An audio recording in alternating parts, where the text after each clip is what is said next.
Yo me llamo Diego González, ya habéis contactado conmigo a través del mail, que os envié toda la información para acceder esta tarde. Yo soy orientador educativo, trabajo en el equipo de orientación de grado y desde hace tiempo estoy vinculado al grupo promotor de aprendizaje servicio de Asturias. Precisamente en este grupo, junto con gente que también vinculada a la red de apoyo y cuidados de Asturias, que se constituyó recientemente para hacer frente a la parte social de toda esta crisis del coronavirus, pues en una reunión de trabajo en la que se nos planteaba la posibilidad de colaborar con la Universidad de Oviedo para una iniciativa de voluntariado universitario que pudiese dar respuesta a la infancia y a la adolescencia más vulnerable durante esta crisis, surgió la necesidad de montar algo como lo de esta tarde. En aquella reunión lo que se nos planteaba era que había una energía disponible, una serie de personas muy dispuestas a arrimar el hombro, a ayudar a la infancia y a la adolescencia más vulnerable en esta crisis y ofrecían la posibilidad de hacer apoyo psicológico, social, a estas familias un poquito más vulnerables, ¿no? En ese momento veíamos que, bueno, todo era incertidumbre, no sabíamos cuánto tiempo iba a durar este estado de cuarentena, no sabíamos muy bien cómo poder articular eso. Por otra parte, lo que es la atención psicosocial de esas familias más vulnerables, buena parte de las personas vinculadas a estos grupos estábamos en el ámbito de la educación, pues veíamos que eso estaba de alguna manera cubierto por la escuela, por la acción tutorial, y en los casos más difíciles, pues también a esas instituciones les costaba llegar como para encima involucrar a personas ajenas a la escuela, voluntarios, que tenía muchas complejidades técnicas. Sin embargo, también tenía posibilidades de desarrollarse en etapas posteriores de esta crisis, ¿no? Con todo esto os quiero decir que finalmente llegamos a la conclusión de que teníamos muy pocas respuestas con respecto a lo que se podía hacer para apoyar a la infancia y a la adolescencia más vulnerable durante y después de esta crisis y muchas más preguntas. Entonces, ahí, en ese foro, en esa reflexión, fue como surgió la idea de montar algo así. Un proceso de indagación apreciativa donde pudiésemos consultar o pudiésemos recoger el testimonio de activos que de alguna manera estuviesen vinculados desde distintos ámbitos a la atención a la infancia y a la adolescencia y que nos pudiesen dar su opinión y ver si así entre todos podríamos ir arrojando un poquito de luz a esta situación con tanta incertidumbre, ¿no? Llevamos ya muchos días recluidos en casa y empezando a salir, pero bueno, sigue habiendo muchas cosas que responder y sigue habiendo muchas preguntas nuevas cada día sobre cómo va a ser el futuro de las personas más vulnerables. Entonces, bueno, esto surgió así, como os digo, en un grupo muy informal, no somos ninguna asociación concreta ni ninguna entidad jurídica propia, somos un conjunto de personas vinculadas a la educación y en el ámbito de las entidades sociales y empezamos a tirar en esa selección, en esa identificación de activos, pues de lo que nosotros conocíamos, ¿no? Personas que creíamos que podían tener algo que decir. Y para disparar esta reflexión conjunta, que es lo que vamos a intentar hacer esta tarde, pues nos planteamos recurrir a referentes en algún ámbito concreto. Y aquí es donde tenemos, pues, pues de amistades y de personas cercanas y que identificábamos como verdaderos activos para iluminarnos sobre todo esto, ¿no? Y por eso contamos con esta primera parte, que va a ser un poquito más expositiva y donde vamos a ver cómo nos responden a esta pregunta que lanzábamos con la convocatoria de infancia y adolescencia, qué hacer para que nadie quede atrás, desde distintos ámbitos. Desde el ámbito de la salud, concretamente tenemos a Carmen Rosales, que es psiquiatra infantil en el servicio de Sanidad de Asturias, concretamente Gijón. Tenemos a Miguel Presno Linera para dar su visión desde el ámbito más, jurídico y de los derechos. Él es catedrático en Derecho Constitucional. Y desde el ámbito educativo y también desde la perspectiva de las familias, pues tendremos a Andrew Fernández, que es profesor de filosofía y escritor, profesor en un instituto de secundaria, en el Fernández Vallín. Contaremos con sus intervenciones respondiendo a esta pregunta. Cada uno contará con aproximadamente unos 15 minutos, ¿vale? Van a ir así estas intervenciones sucesivas. Empezaremos con Carmen Rosales, después Miguel Presno y finalmente Sandro Fernández. Y dejaremos unos minutos, si queréis hacer alguna pregunta así más concreta, la podéis ir escribiendo en el chat. y yo las iré recogiendo para seleccionar las que veamos así un poquito más relevantes y que pueda haber esa réplica. Cuando pase esa primera hora, pues os haremos paso, cada uno sabe a qué sala tiene que ir, será otro enlace de Jitsi, esperemos que todo funcione, y ahí nos reuniremos grupitos un poco más pequeños, no más de 10 personas, con una persona dinamizadora que lo hará de una forma un poco más dialógica. Así que, bueno, yo no me extiendo más, ya hemos enmarcado esta iniciativa, nos hemos presentado y ahora tocaría dar paso a la primera persona que nos va a responder a esa pregunta de cómo, qué hacer para no dejar a nadie atrás en la infancia y adolescencia, que sería Carmen Rosales. Carmen, adelante. Sí, hola, buenas tardes. Espero que me escuchen bien. Ayer tuve, bueno, otra cosa a través del ordenador y esta plataforma, no se me oía bien. No me oís bien, ¿me oye bien? Sí. Vale. Bueno, pues muchísimas gracias por invitarme, ¿no? a escucharos y a compartir con vosotros algunas de mis reflexiones. La verdad es que cuando me llamasteis para esto me dio mucha alegría la iniciativa, porque, bueno, pues para mí es como un sueño, ¿no? El formar estas redes y poder caminar juntos para co-crear una realidad mejor, ¿no? Para nuestros niños y nuestros adolescentes. Entonces, bueno, yo trabajo, como ha dicho Diego, ¿verdad? Diego, en el ambulatorio Puerta de la Vida, y en este confinamiento, aparte de estar en casa, pues he estado al teléfono, sobre todo, ¿no? Como niños, muchos adolescentes y familias vulnerables. Y entonces, bueno, pues lo que es muy bonito, ¿no? Al tratar de dar respuesta a esta pregunta, ¿qué hacer para que nadie quede atrás? Pues es en el confinamiento mismo, ¿no? Que hemos vivido y que ha habido y que estamos viviendo, y me doy cuenta de que aunque se diga que estamos todos en el mismo barco, pues no es del todo así, porque hay muchos tipos de confinamientos, ¿no? Quizás estemos unidos por una circunstancia común, pero bueno, unos están en un camarote de lujo, otros pues probablemente sin ni siquiera camarote están a la intemperie, ¿no? Sufriendo las inclemencias cuando el tiempo se pone duro. Entonces, esto me parecía como una primera reflexión. El confinamiento creo que nos ha puesto a todos, a cada persona individualmente y a cada grupo familiar y también a nivel social, como frente al espejo y como que ha salido a la luz todo, ¿no? La parte más oscura y más difícil y más cruda y también la parte más luminosa, porque se han despertado muchos recursos y solidaridad. Entonces, quería comenzar hablando de un concepto que a mí siempre me ha resultado muy útil en el campo de la salud, ¿no? Que es el concepto de normosis, que quizás ya conocéis y que desarrolló un psicólogo alsaciano, escritor, y que se refiere a la normosis a una especie de neurosis, ¿no?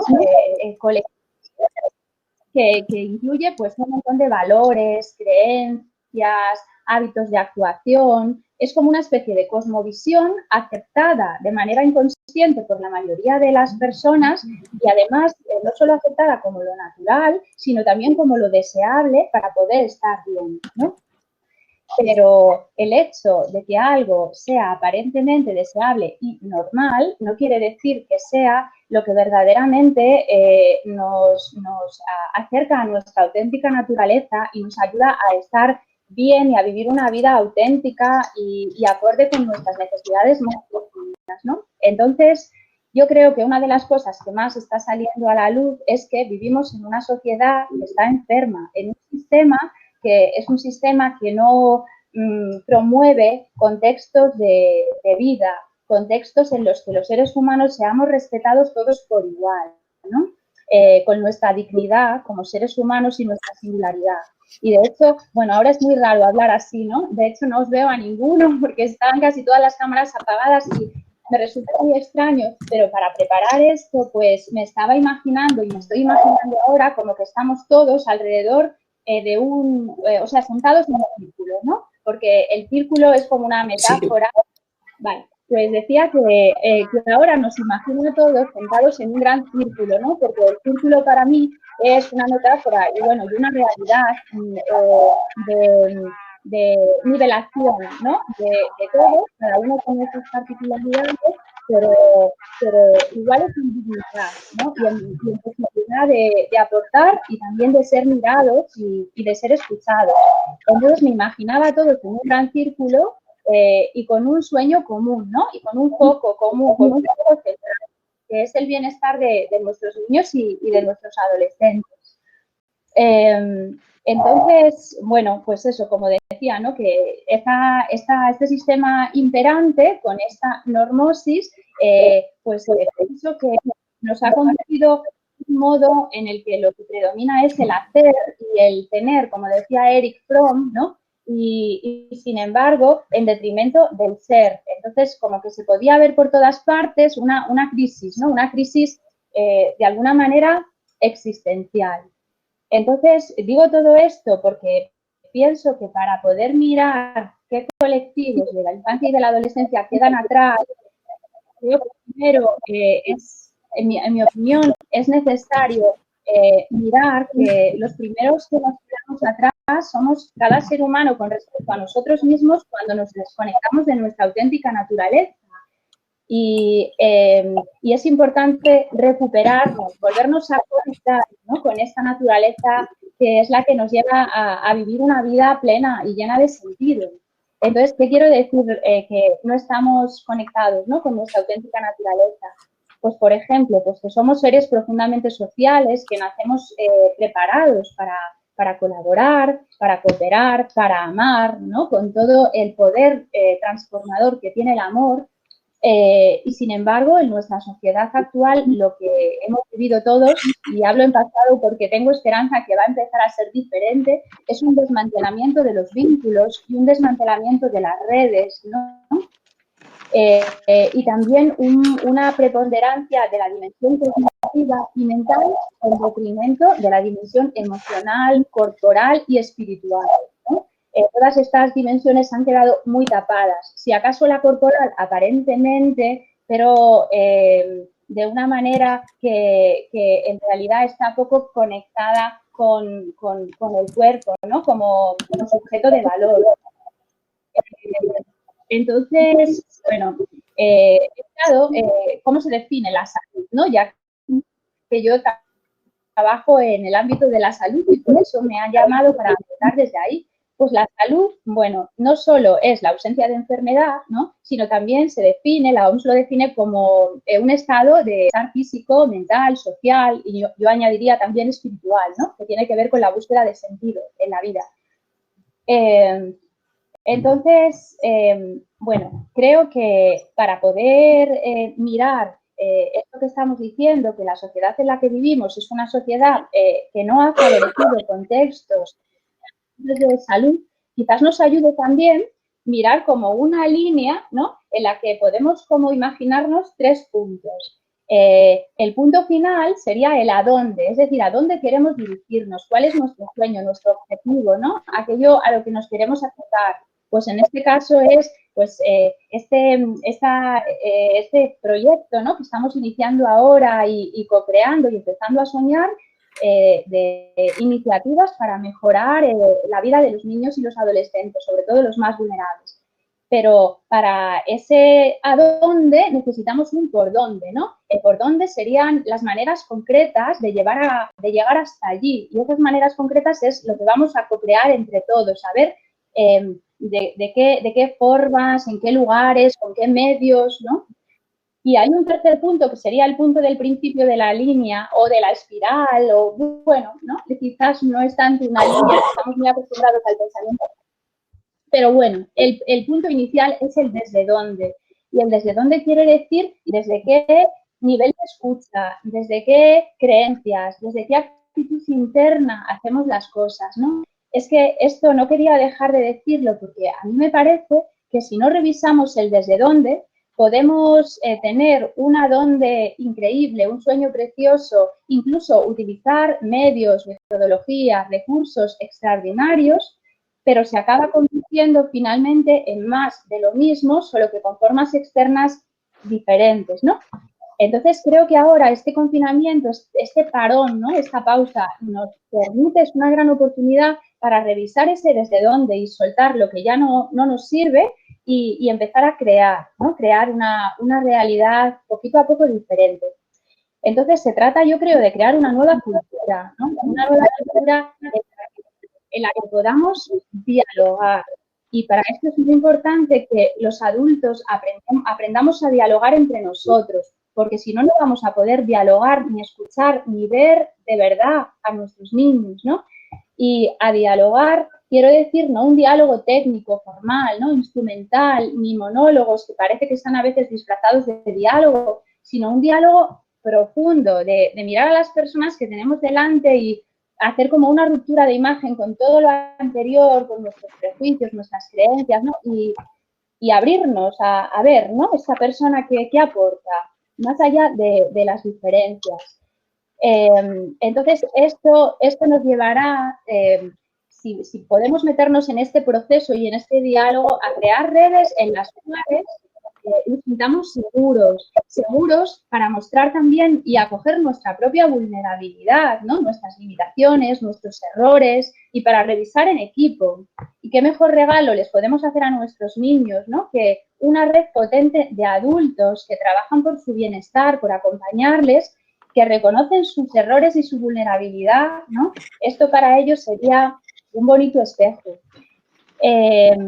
Y también creo que es muy necesario para poder ayudar a que ningún niño, ningún colectivo de niños y adolescentes se quede atrás, reconocernos primero a nosotros mismos y después a todos los demás en nuestra multidimensionalidad como seres humanos, ¿no? No solo la cognitiva, sino todas las otras que he mencionado, y desde una visión ecosistémica, es decir, que no podemos hablar de los niños y los adolescentes como si fueran entes aislados, ¿no? Claro que tienen una especificidad y muy importante formarse, leer, mirarles, escucharles y conocer sus necesidades y sus momentos específicos, pero ellos están dentro de un sistema familiar y si no aceptamos, reconocemos, honramos a sus familias, no vamos a poder ayudar a los niños. Están dentro de un colectivo cultural, ¿no? Por ejemplo, con unas particularidades, por ejemplo, los niños de etnia gitana.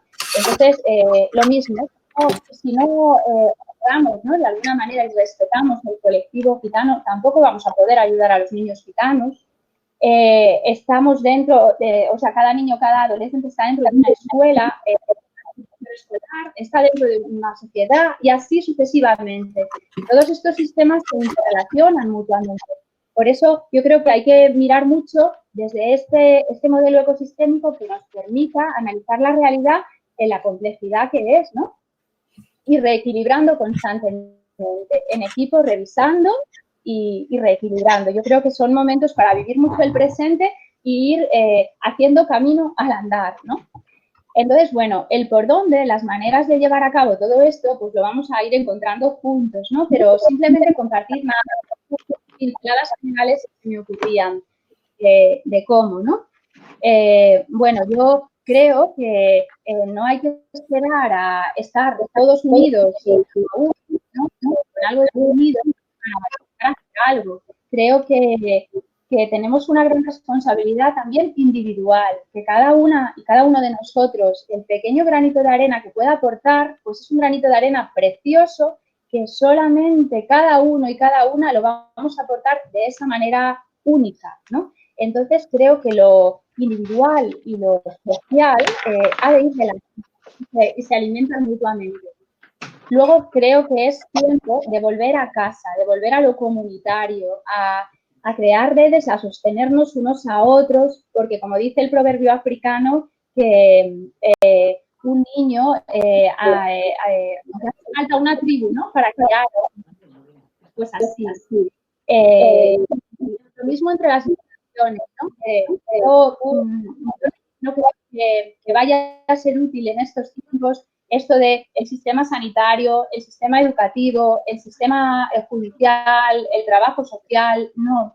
Yo creo que, claro, tenemos nuestra especificidad, por supuesto, y nuestros roles, pero es momento de que las barreras sean más impermeables, como las células, ¿no? Que haya cosas que puedan salir y entrar y haya un flujo constante, una relación dinámica, que nos demos la mano y que colaboremos.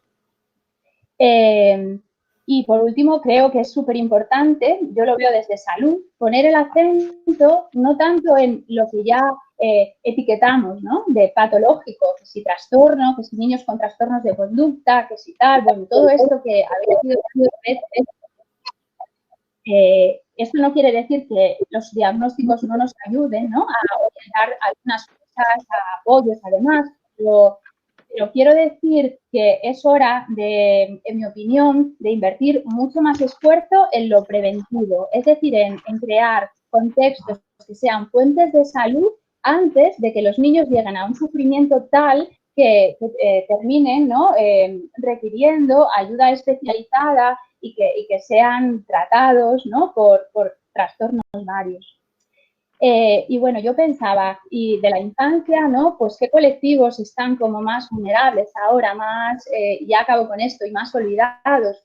Bueno, pues antes de pensar en estos colectivos ya se me ocurría pensar que en realidad la infancia se ha quedado atrás en nuestra sociedad, ¿no? Y yo estoy muy feliz de que organicemos esto porque pienso que aunque haya muchos libros escritos de la infancia, haya muchos, bueno, muchas opiniones y así, pero la infancia pienso que es la gran desconocida de nuestra sociedad, que se conoce poco de cómo en realidad viven los niños las cosas, cómo las sienten, se les escucha poco, se les da poca voz. Están muy contemplados en cuanto a sus necesidades físicas, ¿no? En esta sociedad de consumo, pero no en esta profundidad que os digo. Entonces, bueno, primero esto, la infancia en general y la adolescencia. ¿Se ha parado? ¿Os escucha bien? Va bien, va bien. Se escucha. Ah, vale, es que me he quedado aquí. Se escucha, Carmen. No te preocupes, hay algún momento que se entrecorta, pero yo creo que en general se sigue bien, sí. Vale. Y hay una última cosa que quería decir, que es que yo pienso que uno de los colectivos más vulnerables y más olvidados, que más riesgo tiene de quedar atrás, es los adolescentes. Pienso que los adolescentes están en tierra de nadie muchas veces por el momento que transitan, ¿no? Que no es ni infancia ni edad adulta, que todavía nos necesitan mucho a los adultos, aunque pueda parecer lo contrario, y que hay muy poquitos recursos, no digo de tiempo libre, sino recursos que puedan escucharles, que puedan ayudarles a crear redes, redes de seguridad entre ellos, y que puedan servirles de soporte para despegar, ¿no? Más allá. Entonces, a mí la adolescencia me ocupa, ¿no? Y me encantaría que pudiéramos desarrollar juntos algo para ellos como grupos. Y bueno, después me preocupa mucho también la infancia que sufre en silencio, porque se habla mucho de los niños que tienen comportamientos disruptivos, ¿no? Disregulados, que es un de ayuda, ¿no? De ayúdame, pero sin embargo se habla muy poquito de los niños que están en esta normosis con un comportamiento dentro de lo que se espera, que cumplen, pero que sufren en silencio. Y entonces pienso que la única manera de poder detectar este colectivo vulnerable, estos niños como grises, pues es todo lo que hemos hablado, ¿no? Hasta ahora, todo lo que he compartido. Es como abrir mucho la mirada, conectarnos con nosotros, conectarnos en red y estar atentos.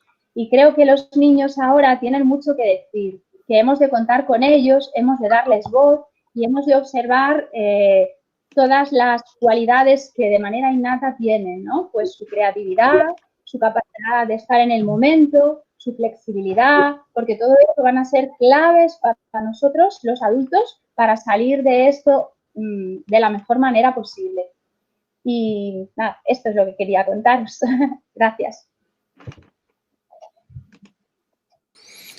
Pues Muchas gracias, Carmen. Muchas gracias, Eri, por contarnos todo esto, tu perspectiva para analizar cómo responder a las vulnerabilidades de infancia y adolescencia, ¿no?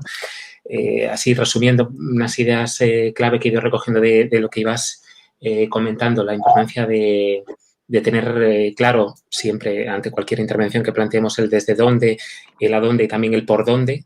Me ha gustado mucho esa definición de tener en cuenta esas tres vías, ¿no? Como lo necesario para tener en cuenta todo esto es que haya un diálogo profundo también entre las personas adultas y que ese diálogo sea realmente profundo, no una sucesión de monólogos que parezcan diálogo pero que realmente no lo sean.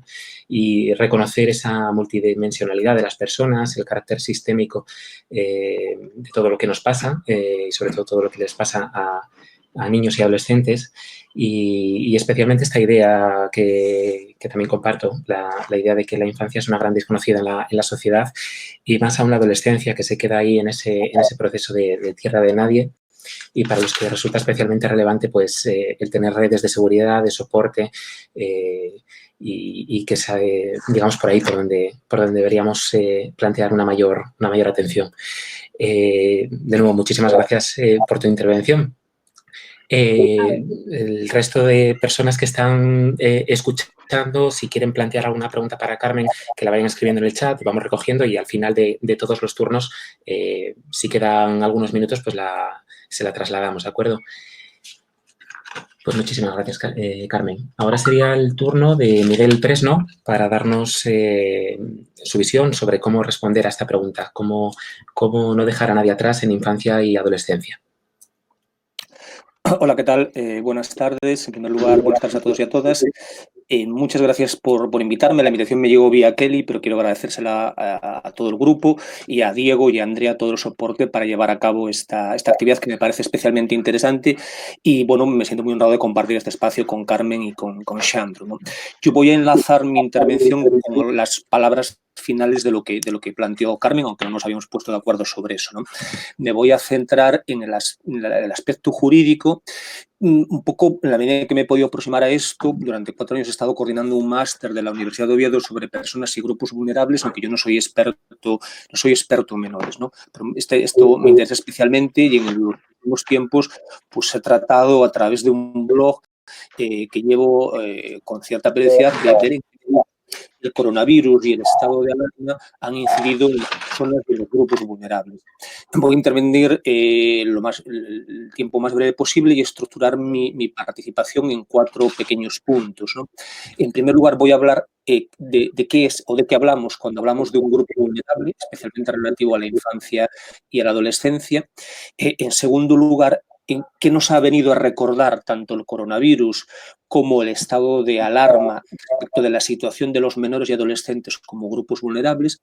En tercer lugar, en qué medida tanto el coronavirus como el estado de alarma han aumentado la vulnerabilidad de niños y niñas y adolescentes. Y finalmente, de manera muy breve y a modo de breve conclusión, cómo vamos a salir o cómo es previsible que salgamos del estado de alarma que parece más próximo, no tanto del coronavirus que parece más alejado en el tiempo, ¿no?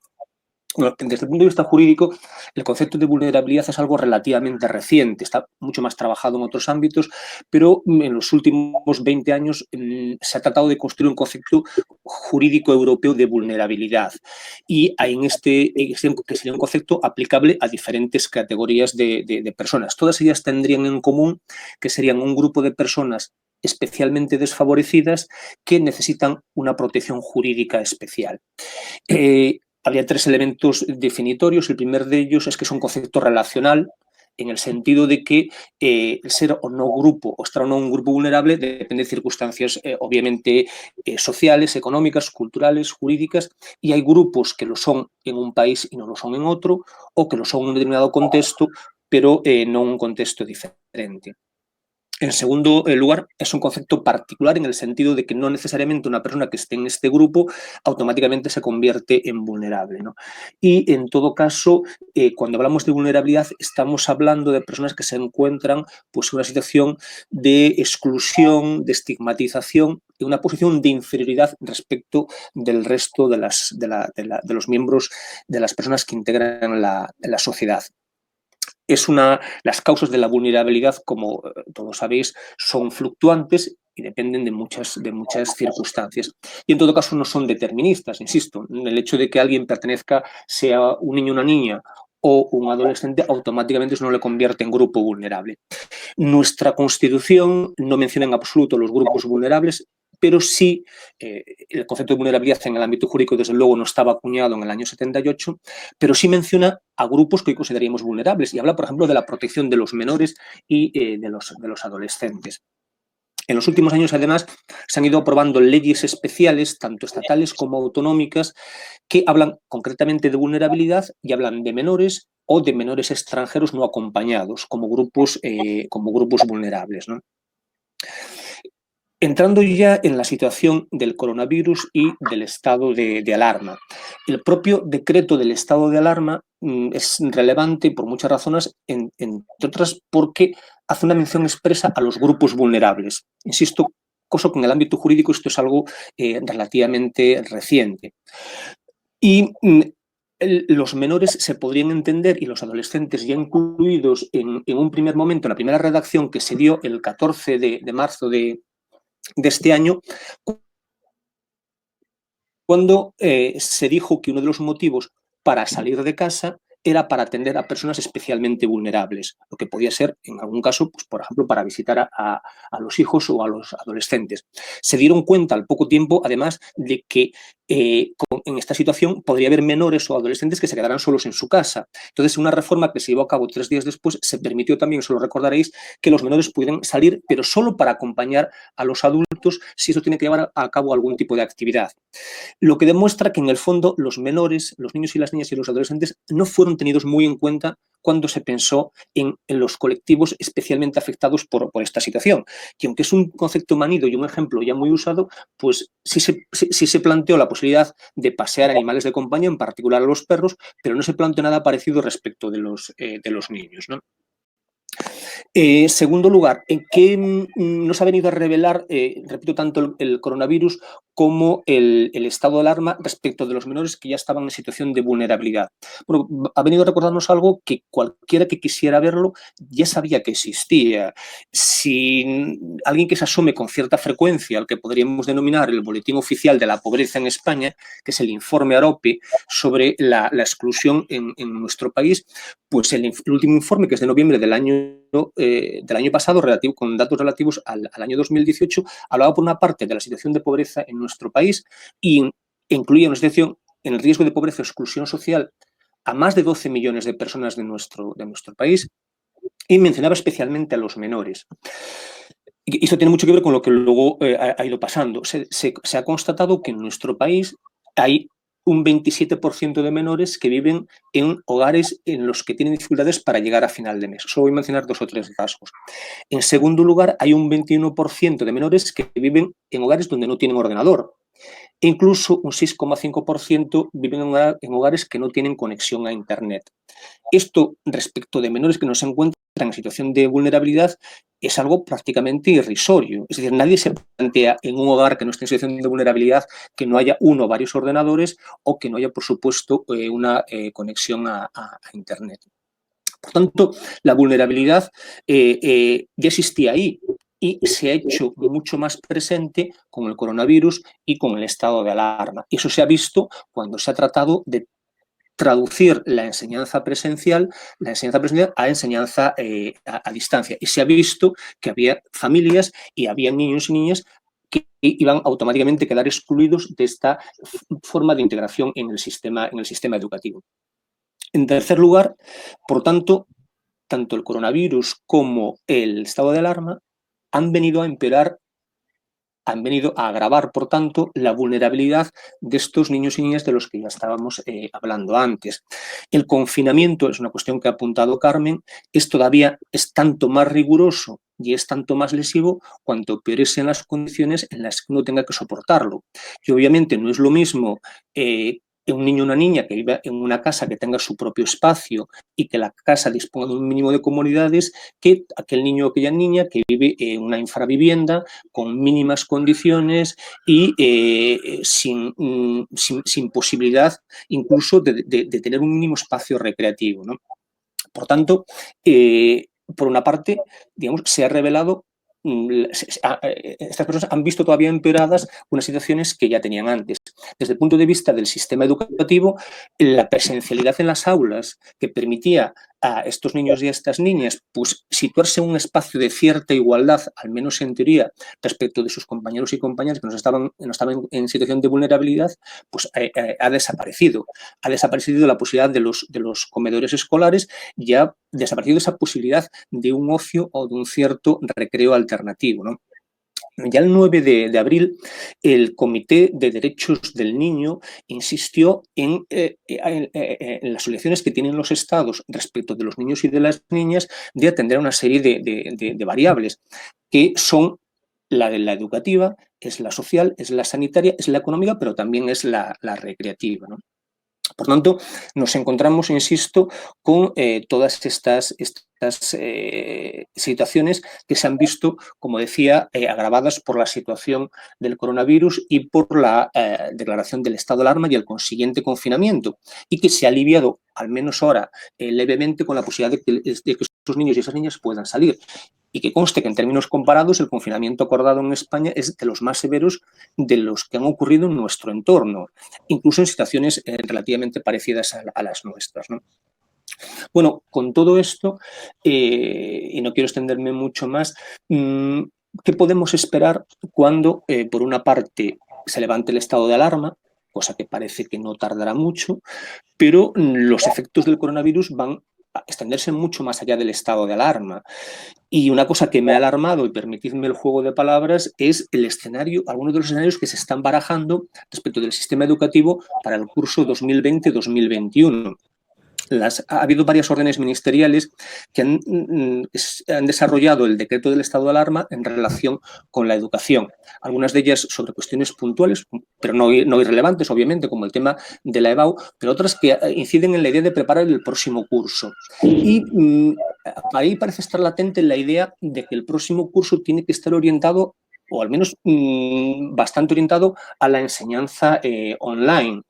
Insisto, a mí eso me ha dejado bastante preocupado porque creo que se irían perpetuando, al menos durante los primeros meses del próximo curso, estas situaciones de vulnerabilidad que ya he apuntado. Es decir, niños y niñas que van a tener muchas más dificultades para adquirir conocimientos, que van a tener muchas más dificultades para socializarse y, en definitiva, que se van a quedar más atrás. Aquí estamos hablando de qué hay que hacer para que no se queden atrás. Bueno, creo que lo primero que hay que hacer es denunciar que estas medidas no van a operar exactamente respecto de todas las familias y de todos los niños y de las niñas. ¿Qué cabe esperar? Bueno, pues cabe esperar que después de esto nos encontremos con más niños y niñas en situación de vulnerabilidad. Es decir, los que ya había antes seguramente se van a incrementar. Solo durante el mes de marzo se calcula que a casi 900.000 personas han perdido o han visto en riesgo de pérdida su puesto de trabajo. Por tanto, habrá muchas más familias en situación de vulnerabilidad económica. Más niños y niñas vulnerables y con mayor vulnerabilidad. Concluyo con dos vulnerabilidades adicionales. Insisto, creo que la educativa tiene visos de perpetuarse, si no de perpetuarse, de mantenerse al menos durante una... Luego, por otra parte, hay una gran vulnerabilidad administrativa, en el sentido de que muchas de las medidas que se están adoptando, la posibilidad de acceder a ellas presupone que quienes puedan beneficiarse, en este caso las familias, uno, conozcan su existencia, hay una gran falta de información desde mi punto de vista, y luego cuenten con el soporte administrativo para poder solicitar estas ayudas y, en su caso, beneficiarse de las mismas, ¿no? Mi aportación es, por tanto, muy poco propositiva en el sentido de que, bueno, veo grandes dificultades para que estos niños, estas niñas, los adolescentes y adolescentes no se queden atrás, pero creo que al menos es importante, bueno, nuestras autoridades educativas, tanto autonómicas como estatales, que no se conformen con el recurso fácil de decir que para el curso que viene pues se va a alternar la educación presencial con la educación a distancia, y que tiene que haber una mayor implicación de las familias para que sus hijos y sus hijas no se queden atrás en el sistema educativo. Las familias no están para cubrir esas necesidades, y está además demostrado, y en este foro hay gente mucho más capacitada que yo para hablar de estas cuestiones, que por una parte la educación, mejor dicho, la enseñanza, no es solo transmisión de conocimientos, sino es interacción en las aulas, y que desde luego no se aprende lo mismo con el sistema presencial que con el sistema a distancia. Por tanto, creo que una manera de que estos niños y estas niñas no se queden atrás es ser conscientes de la situación en la que se encuentran y pelear para que, en la medida de lo posible, pues la situación capte atención, y quedo a vuestra disposición para cualquier cuestión que queráis comentar después. Hasta aquí tu intervención, ¿verdad? Sí, sí. Sí, sí que hubo un momento ahí que se entrecortaba, no estaba seguro si era una pausa o era el final. Bueno, agradecerte muchísimo la intervención, algunas ideas clave que ibas planteando. Bueno, esta idea de que las causas de vulnerabilidad son fluctuantes, van cambiando según las circunstancias, y en este caso, que estamos en unas circunstancias muy especiales, pues quedan algunas especialmente claras. También esa idea de que, aunque son fluctuantes y son importantes, no son siempre determinantes. Esta idea de que en los planes de confinamiento y de respuesta a esta crisis sanitaria, bueno, pues se coincide un poco con la idea que planteaba Carmen Rosales anteriormente, ¿no? Pues hay cierta invisibilidad de la infancia y de la adolescencia, no se les tuvo en cuenta en estos planes, y ante toda esta situación, pues destacas sobre todo dos tipos de vulnerabilidades, ¿no? Por una parte, la administrativa, sobre todo por la falta de información sobre cómo acceder a determinadas ayudas y recursos, y también por parte de la carencia de soporte administrativo para todo ello. Y también otra vulnerabilidad que yo creo que entronca muy bien con la intervención que tendremos a continuación de Sandro Fernández, que es la vulnerabilidad educativa. Bueno, yo creo que precisamente con esta idea podemos ya hilar con la intervención de Sandro. Sandro, buenas tardes. Muchas gracias por participar esta tarde. Me toca agradeceros la invitación.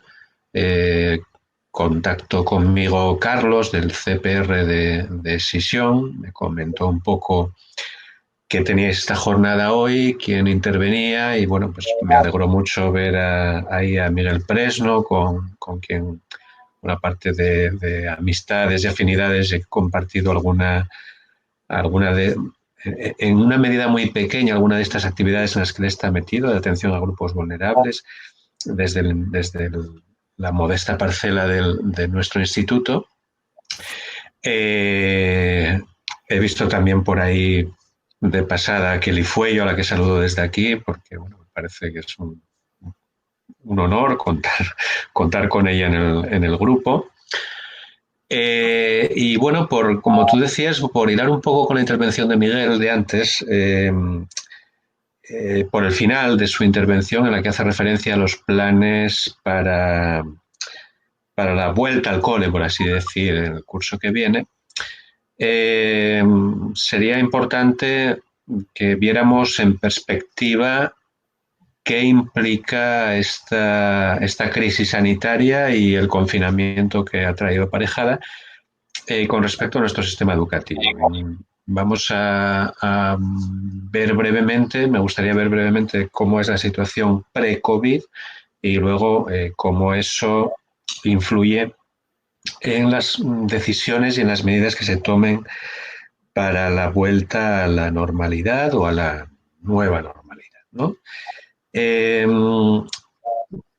Yo soy profesor de secundaria, de ESO y bachillerato, al mismo tiempo soy padre de un adolescente, con lo cual mi visión del mundo educativo está más centrada en la etapa de la adolescencia, conozco menos, digamos, por vía directa, por contacto directo, la etapa educativa anterior, la primaria y la educación infantil, pero bueno, digamos que los que nos dedicamos a esto, pues procuramos formarnos e informarnos en todas las etapas del proceso educativo, ¿no?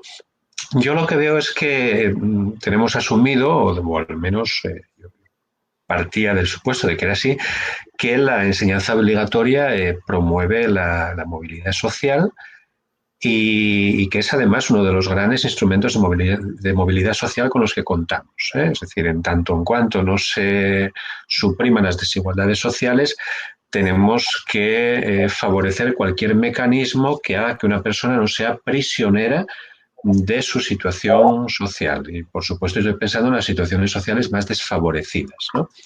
La escuela favorece el ascenso social, es una realidad, pero tampoco es la panacea, ojo, ¿eh? Es decir, lo que los estudios nos muestran es que normalmente el aprovechamiento, por así decir, de la educación guarda relación con el nivel socioeconómico del que se parte y con el capital educativo y simbólico del que se parte. Y esto es muy importante tenerlo en cuenta porque tenemos también que asumir que la enseñanza no hace milagros, ¿eh? Pero, por así decir, sin la enseñanza no hay milagro posible, ¿vale? La escuela nos muestra también una desigualdad no solo de partida, sino de ejercicio, ¿eh? Y bueno, pues con el paso del tiempo, particularmente en España, nos hemos acostumbrado a que se pongan en práctica una serie de programas y de herramientas tendentes a suprimir las distintas brechas sociales y económicas que aparecen en nuestros alumnos, ¿no? Estoy pensando no solo en políticas de becas, en programas de intercambio de libros de textos, la figura del profesor de servicios a la comunidad, en los técnicos especialistas en atención a la diversidad, profesores especialistas en pedagogía terapéutica, audición y lenguaje, etcétera, ¿no? Todo esto, bueno, pues digamos que va poniendo, por así decir, un lubricante a las dificultades que algunos de los niños y de los adolescentes traen consigo, ¿no? Sin embargo, todo eso pues, puede desaparecer y no solo por una crisis sanitaria. Mi impresión personal desde hace ya algunos años es que caminamos hacia una progresiva desescolarización.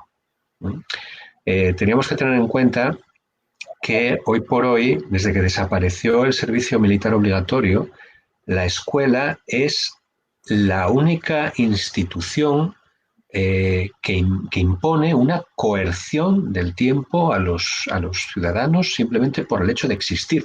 Es decir, por el hecho de nacer, tú estás obligado a ir a la escuela, estás obligado a permanecer unos años concretos, todo el mundo los mismos, ¿no? En el sistema educativo, y estás obligado a permanecer una serie de horas al día y una serie de semanas al año dentro de esas rutinas impuestas, insisto, sin que quepa, desde el punto de vista jurídico, sin que quepa la menor excepción.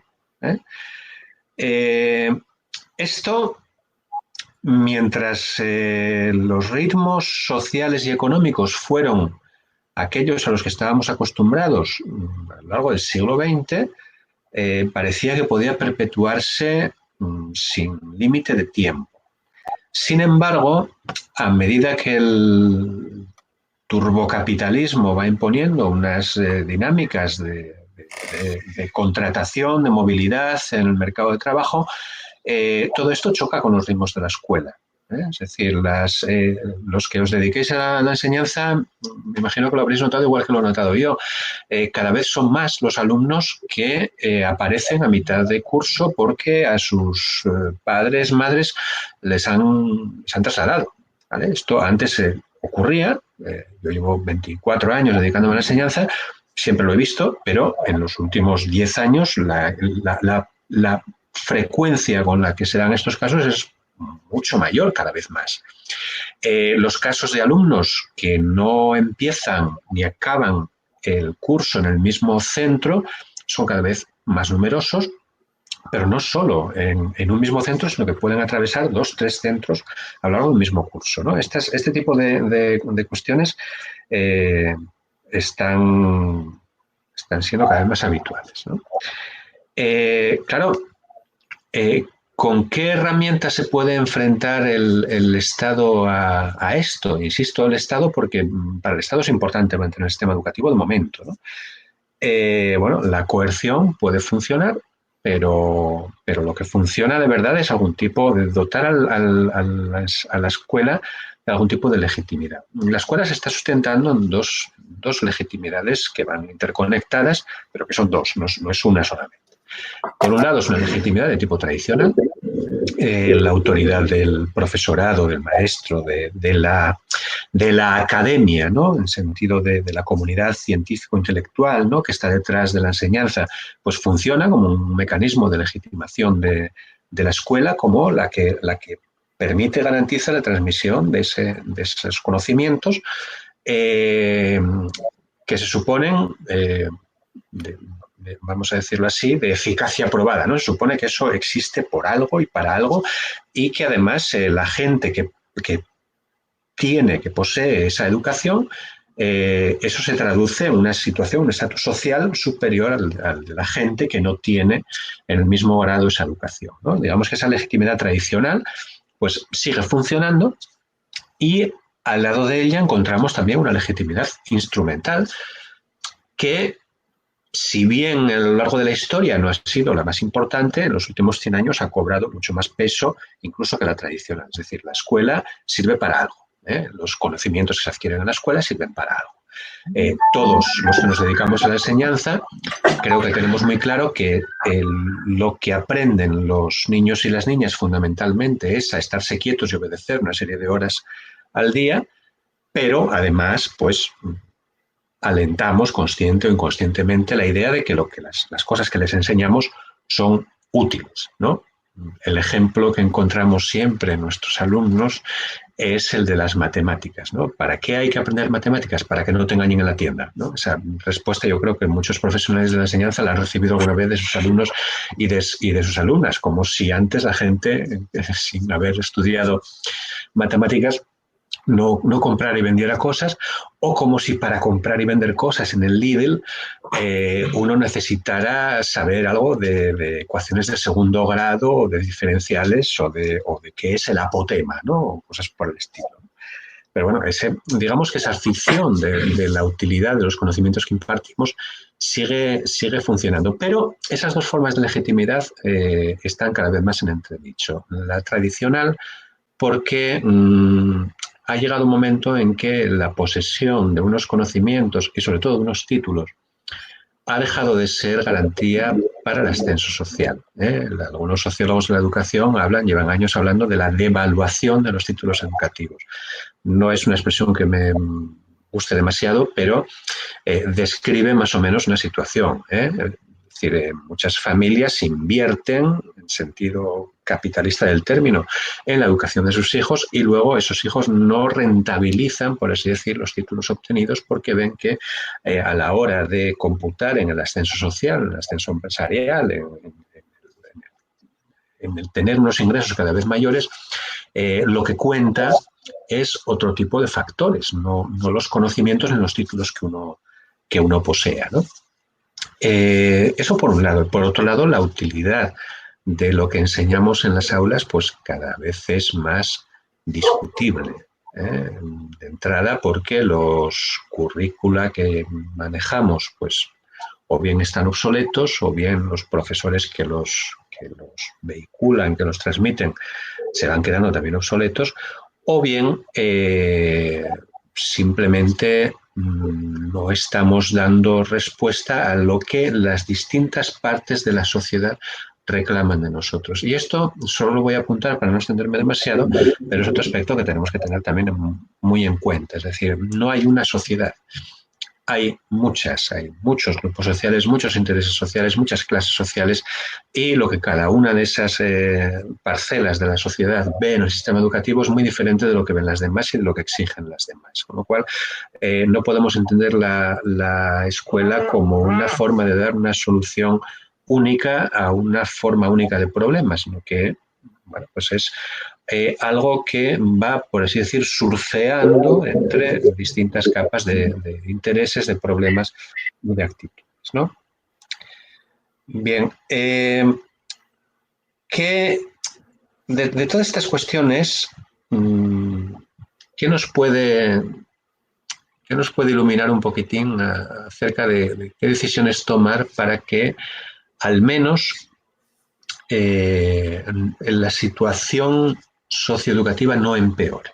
¿Vale? Es decir, me voy a poner unos límites conscientemente modestos, es decir, no cómo podemos mejorar el sistema educativo, sino qué podemos hacer para que la crisis del COVID-19 y las medidas que se tomen al respecto no empeoren el sistema educativo, ¿no? Y tengo muy presente, y me gustaría ser muy claro al respecto, que cuando hablo de mejorar e empeorar me refiero a las posibilidades de mejorar la situación social de las personas más desfavorecidas y de los niños y las niñas más desfavorecidos. O sea, no me refiero tanto a su, ¿cómo decirlo?, a su bienestar espiritual, este tipo de cosas que no son de mi negociado, ¿no? De entrada, una de las situaciones, hay dos situaciones a las que me voy a referir para ir centrando esto y para irnos caminando al final, ¿no? Hay dos situaciones que me preocupan en la misma medida.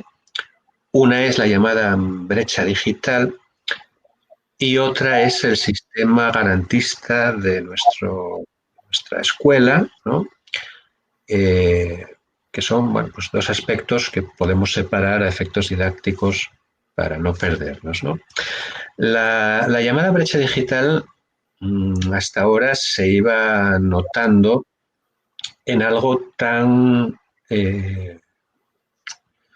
socialmente poco valorado en tanto que objeto de debate como es aquello de los deberes educativos, ¿no? Las tareas para casa. El hecho de tener acceso a Internet, de saber manejarse en Internet, de tener unos recursos económicos que te permitan moverte con soltura en este tipo de dispositivos, se estaba convirtiendo en los últimos años en una causa más de mejora de las calificaciones escolares. Es decir, el niño o la niña que tenía ordenador, pues hacía más tareas, las hacía de una forma concreta que el profesorado valoraba mejor y consecuentemente tenía unas notas mucho mejores que los niños que no tenían este tipo de destrezas o este tipo de instrumentos, ¿vale? Es decir, es el equivalente a tener en los años 70 la enciclopedia Larousse en casa, para entender. Esto, las escuelas, los colegios, los institutos, podían hacer e hicieron mucho por minimizar los efectos académicos de esa brecha digital. ¿Cómo? Bueno, pues contando con instalaciones propias, con conexión wifi propia, con equipos informáticos propios que hacían posible que durante la enseñanza presencial los niños y las niñas, los adolescentes, tuvieran acceso a este tipo de destrezas y de herramientas y eso pues les permitiera, por decirlo rápidamente, centro educativo lo que no podían hacer en casa. Vamos a decirlo así, ¿no? Lógicamente, el tiempo invertido en casa seguía contando a favor de las familias con recursos, pero digamos que las escuelas hacen mucho en beneficio de limar y de minimizar esa brecha digital. Una vez que estamos todos en casa, la brecha digital se convierte en la brecha a secas. Es decir, aquí no hay posibilidad de tener un buen equipo informático en el aula de informática del centro porque no hay centro. Con lo cual, o tienes un ordenador en casa o no lo tienes. No hay una situación intermedia, es una situación de blancos y de negros. Algunas instituciones educativas, algunas administraciones educativas, perdón, pusieron remedio a esto con mayor o menor lentitud. Yo sé que esta semana, por ejemplo, pues en mi ciudad se entregaron tarjetas de acceso telefónico, se entregaron equipos informáticos. Hoy algunas alumnas mías ya tenían un ordenador en casa que no habían tenido durante todo este periodo de confinamiento y pudieron hacer algún tipo de tareas que hasta ahora no podían hacer o podían hacer solamente a través del teléfono móvil. Bien, ahí hay una respuesta que seguramente se podría haber dado de forma mucho más rápida, pero al menos se ha dado en muchos casos, ¿no? Ahora bien, como salida transitoria a una situación de emergencia, podemos aceptar esto.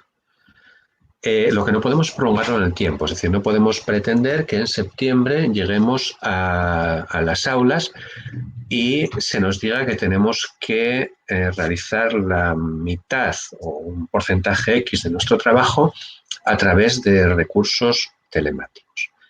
¿Por qué? Primero, por lo que acabo de señalar, es decir, la poca o la escasez de recursos de muchas familias que se verán afectadas enormemente por esto. En segundo lugar, por la propia preparación del profesorado. Es decir, todos nos hemos hecho nuestros... Sandro, disculpa, nos quedan 2 minutinos para la intervención. Vale, voy acabando.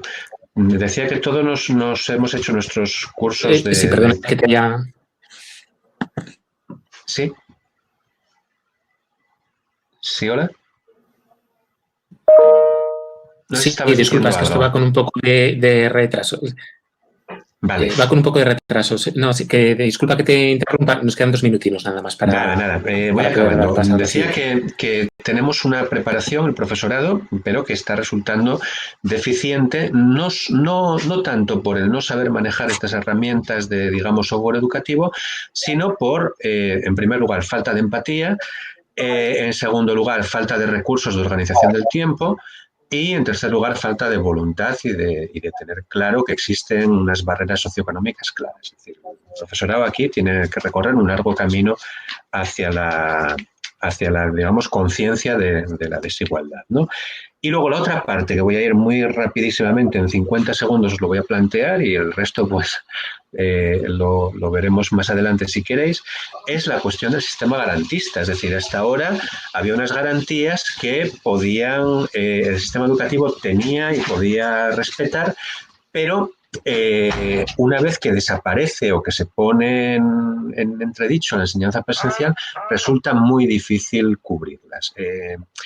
No solo el cómo se califica al alumnado, sino también, por ejemplo, qué se hace con esas imágenes de nuestros alumnos grabándose a sí mismos vídeos que luego nos mandan a través de la red para que nosotros, los profesores, veamos que ellos se saben la lección, por decirlo rápidamente. Esas imágenes de menores estaban hasta ahora muy oportunamente tuteladas por la administración, y en los últimos 2 meses hemos visto que esto se ha convertido, perdonadme la expresión, pero en una especie de sin Dios, ¿no? Donde parece que todo se puede mover a través de la red sin ningún tipo de garantía ni de control sobre las plataformas a través de las cuales se difunde. Y esto, bueno, pues es una preocupación que yo particularmente tengo y que os planteo. Tenía unas cuantas cosas más, pero creo que me he excedido demasiado. Entonces, nada, si os puede ser útil esta serie de ideas, pues bien, y bueno, pues si no, pues lo sentiré mucho. Gracias por todo. Pues sí, Sandro, evidentemente nos resultan muy útiles. Sentimos no contar con más tiempo, pero bueno, tenemos una segunda parte que queremos hacer menos expositiva, un poquito más dialógica. Seguro que se profundizan en estas ideas que tú nos planteas, ¿no? Que tiene mucho que ver también con lo que han dicho anteriores participantes, con esta visión sistémica, las vulnerabilidades fluctuantes, no siempre determinantes, pero bueno, que dependen de muchos factores y tú nos señalas, ¿no? Que la vulnerabilidad educativa en realidad se enmarca en un contexto de crisis ya más amplio, ya anterior, que lo que hace esta crisis sanitaria del COVID es pues, poner a la escuela frente al espejo y devolvernos una imagen un poquitín más ampliada de esas faltas a veces de empatía, de tiempos, de recursos, y todo esto puede limitar. Agradecerte muchísimo la intervención, igual que al resto de los ponentes. Ahora mismo tenemos a 72 personas, ha sido más o menos la media de personas conectadas, escuchándoos. Ahora tocaría pasar a una segunda parte que queríamos darle ese enfoque un poquito más dialógico en salas más pequeñas. pequeñas. Bueno, recordar simplemente, estamos muy contentos de que haya 72 personas conectadas, escuchando y participando en esto. Esperamos que continúen en la segunda parte de intervenciones un poquito más dialógicas en las pequeñas salas. Todo esto no lo hubiéramos podido hacer si no fuese por el apoyo tremendo de Andrea Escandón, de Mar de Niebla, que está ahí en la parte técnica ayudándonos a componer todo esto. Si estuviésemos en un plenario, yo pediría un aplauso bien fuerte para ella, porque está saliendo todo bastante bien por su esfuerzo. Por lo que veo en el chat no se han planteado por ahora ninguna pregunta a los ponentes. Entonces, bueno, sin más, como vamos ya un poquito apretados con el tiempo, os invitaría a que accedieseis a las salas de reflexión